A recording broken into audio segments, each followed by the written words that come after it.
Olá, tudo bem? Como é que vocês estão? Estamos voltando aqui com a Anaí Aconselha, tá? Gente, queria agradecer, viu? Tem muito e-mail chegando. 80% dos e-mails é sobre relacionamento, traição, viu? Mas adoro, eu tô adorando. Olá, doutora, gosto muito de você e do seu trabalho. Sou estudante de psicologia e gostaria de saber sua opinião como pessoa e profissional.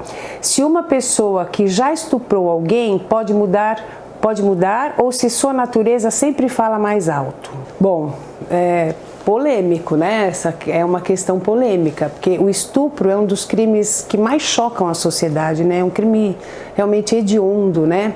E gera muitas discussões a respeito do retorno dessa pessoa, desse indivíduo à sociedade, né? Em volta de todo aquele medo que as pessoas têm de que ele volte a cometer esse crime. Os estupradores estão classificados dentro de um quadro de psicopatia. E para a ciência, a psicopatia não tem cura. Existem dois tipos de estupradores, o abusador e o molestador. O abusador é aquele indivíduo mais solitário, ele faz carícias assim, de uma maneira mais discreta, a pessoa ou a criança às vezes nem percebe direito o abuso. É aquela coisa de passar a mão, de roçar, de pegar a mão e passar, sabe? Fica uma coisa assim meio que esquisita, que a pessoa percebe, mas ele é bem mais discreto, né?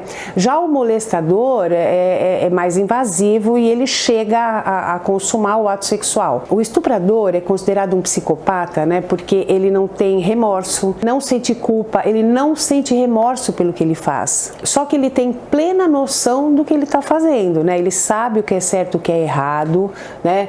Só que ele não consegue se controlar porque de alguma maneira ele também sofreu abuso. É muito comum o abusador ter um histórico de abuso, seja sexual, seja moral, na infância, na adolescência, mas quase todos apresentam também um quadro de abuso. É um histórico difícil, né? Só que realmente é um crime que a sociedade não tem como, né? É muito difícil você conviver com estuprador, as pessoas têm muito receio, muito medo e não é um medo infundado, né? Os criminosos sexuais, eles têm um padrão de comportamento, mas aquele que consuma o ato, ele nem tem uma preferência por um tipo de vítima, porque ele considera a vítima como um objeto. Eles têm que passar por um tratamento psicológico, psiquiátrico, né, com um acompanhamento constante, mas não é um indivíduo que a gente entenda que vá se recuperar, que ele vá viver em sociedade sem voltar a praticar o crime. Eles podem trabalhar, eles têm consciência, eles são sedutores,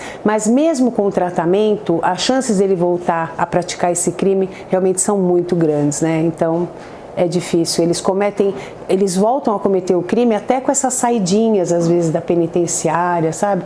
Eles já voltam a cometer. É óbvio que cada caso é um caso, mas é um crime difícil de não voltar a ser cometido, tá bom? Então agora vamos para o segundo, né? Boa noite, doutora Anaí, tudo bem? Tudo bem. Eu e minha família somos fãs da senhora no programa e, consequentemente, amamos o seu canal e gostaria do seu conselho. Eu tenho muitos problemas em manter o relacionamento interessante com o passar dos meses. Quando é no início, tudo é muito fantástico, descobrimos coisas em comum e não tão afins e etc. Mas depois que a novidade de conhecer a pessoa ou reencontrar passa, tudo fica muito chato. Eu não sei manter a chama acesa. Se mando mensagem todo dia, me sinto chata. Então tenho a tendência de parar de estar falando, né, fazendo aquela linha de deixar dar saudades. Mas aí fica aquele gelo. Aí quando tá muito sem graça, forço aquelas mensagens cheias de carinho, mas parece que não funcionam. Então eu acabo terminando. Desisto fácil dos relacionamentos por achar que não sou capaz de mantê-los. Sempre ouço falar que o homem gosta de mulher não tão legal, né? Que deixe brechas para que ele tente conquistar. Putz, eu sempre li livros de autoajuda sobre o que o homem gosta ou não gosta. Eu não sei fazer cena de ciúmes, não gosto muito de estar fazendo declarações de amor. Pareço um homem. E só me relaciono com homens que não moram na mesma cidade, o que piora a situação. É isso, se puder me ajudar, beijos. Bom, veja, você puxa toda a responsabilidade do sucesso da relação para você. né? O que o homem gosta numa mulher, como que uma mulher deve agradar o homem, mulher tem que ser assim ou não tem que ser assim. Você lê livros de autoajuda sobre como agradar o homem como se fosse um manual. Só que você se esquece que a responsabilidade é dos dois. Para que um relacionamento dê certo, é preciso que as duas pessoas interajam, se conquistem, façam movimentos de aproximação, né? Que se conheçam, que deem e cedam na mesma proporção. Mas você não, você puxa tudo para você. Nós somos educadas para agradar os homens, né? Isso já vem das nossas tetravós, né? A mulher tinha que ser prendada, ela tinha que lavar, passar, cozinhar, limpar, bordar, tocar piano, educar filhos e ainda dava um dote. Né? Bens, propriedade, dinheiro para o homem que se casasse com ela, né? A família dava. Então, parece que a mulher realmente sempre é ela que tem que agradar, que tem que ser suficiente, interessante, não é verdade? Eu não vi em nenhum momento você se preocupar com o comportamento das pessoas com que você se relaciona, né? Ele te agrada, te estimula, né? Você precisa desenvolver a sua autoconfiança. Todo mundo quer ser apreciado, homens e mulheres, que a gente gosta de que achem a gente legal, a gente gosta de ser uma pessoa interessante, não é? Mas não puxe para você a responsabilidade de ter que dar certo, como se dependesse só de você. É 50% de cada um. Né? Os dois têm que investir no relacionamento para dar certo. Ele também tem que ser interessante para você.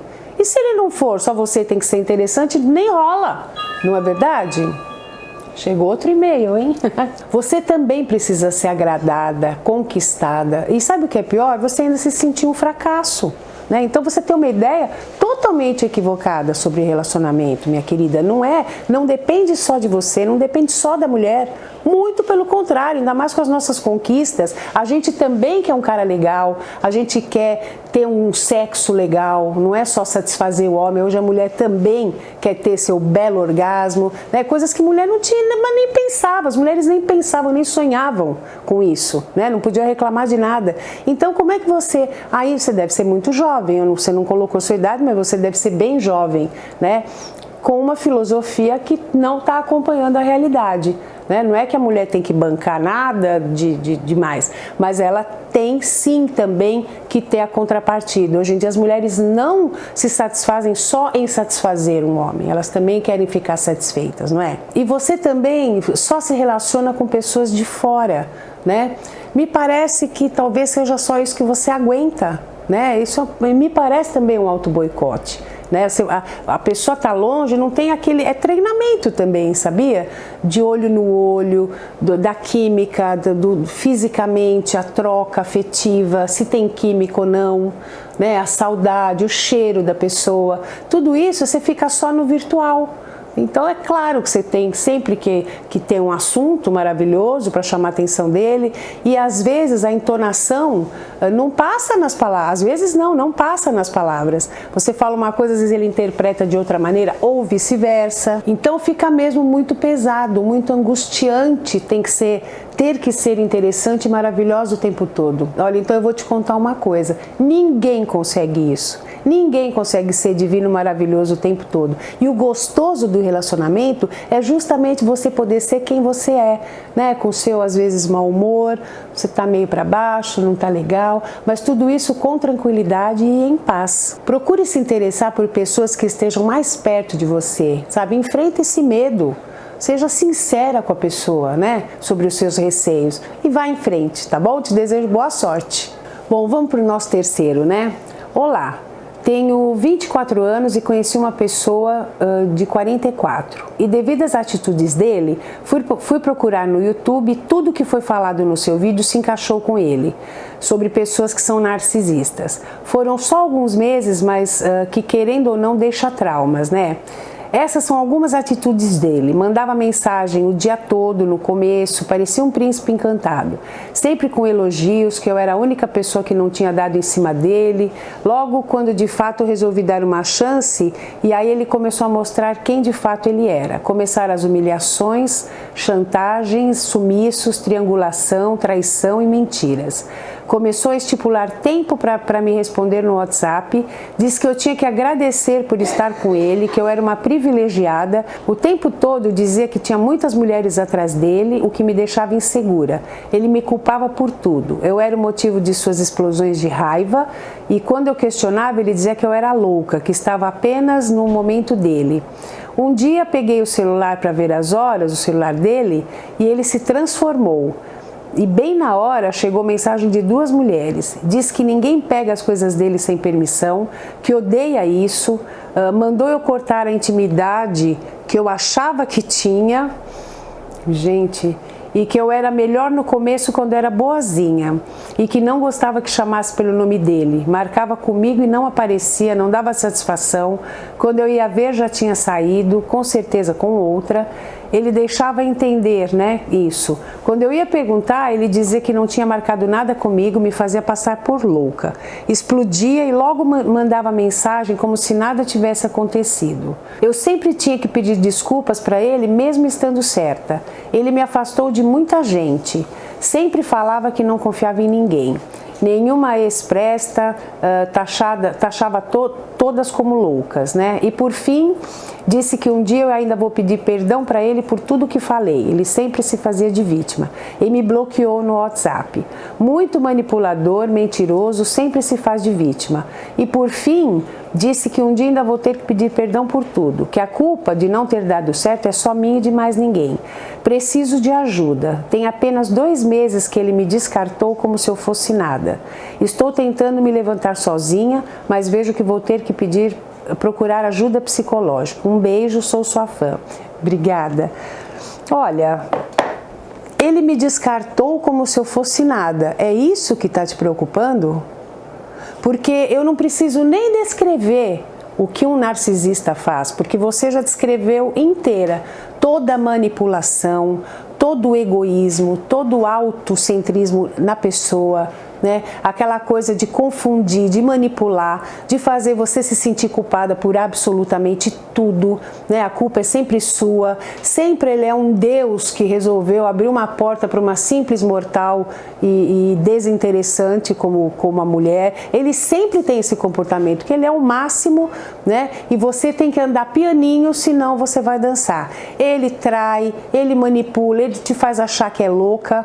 Agora, você ficou muito pouco tempo com ele, né, e você percebeu toda essa manipulação. Então, você precisa de ajuda psicológica só se for para não pegar outro tipo desse novamente, né? Porque você notou comportamentos narcisistas nele, que ele tinha alguma coisa de errado, né? E quando você foi procurar, bateu. Você me descreveu a lista de comportamentos de um homem narcisista. Uma pessoa com transtorno de personalidade narcisista, né? Então você tinha que agradecer, porque foi um livramento, né? Como é que você ainda ficou nisso? Porque a gente sabe que a longo prazo isso vai sendo uma lavagem cerebral, né? A pessoa vai ficando com a autoestima cada vez mais baixa, mas não foi o seu caso. Primeiro por ter sido muito pouco tempo e segundo por você ter notado, porque a pessoa quando se envolve e fica toda traumatizada, ela demora a perceber a atitude narcisista. Você percebeu rápido, porque tudo foi muito rápido. Então sacode essa poeira, sabe? Dá a volta por cima, sai fora, esquece. Era você que devia ter bloqueado ele, não ele te bloquear. Então você está chorando o quê? Você tem saudade do quê ou receio do quê? Né? Só preste atenção no próximo relacionamento que você tiver para perceber essas características nas primeiras 2 semanas, né? Porque foi muito pouco tempo, ele já mostrou tudo, tá? Então agora eu tenho certeza que você está muito mais esperta, né? Então preste atenção e boa sorte para você, viu? Então, gente, foram os 3 e-mails de hoje, né? Senão fica muito longo o vídeo. Mas como a gente tá fazendo toda semana, tá dando para responder bastante coisa. Então, olha, gente, um ótimo final de semana para vocês, viu? Aproveitem bastante, curtam bastante, desviem dos narcisistas, tá? Um grande beijo para vocês e não se esqueçam, compartilhem esse vídeo, se inscrevam, tá? Beijão, gente, até mais!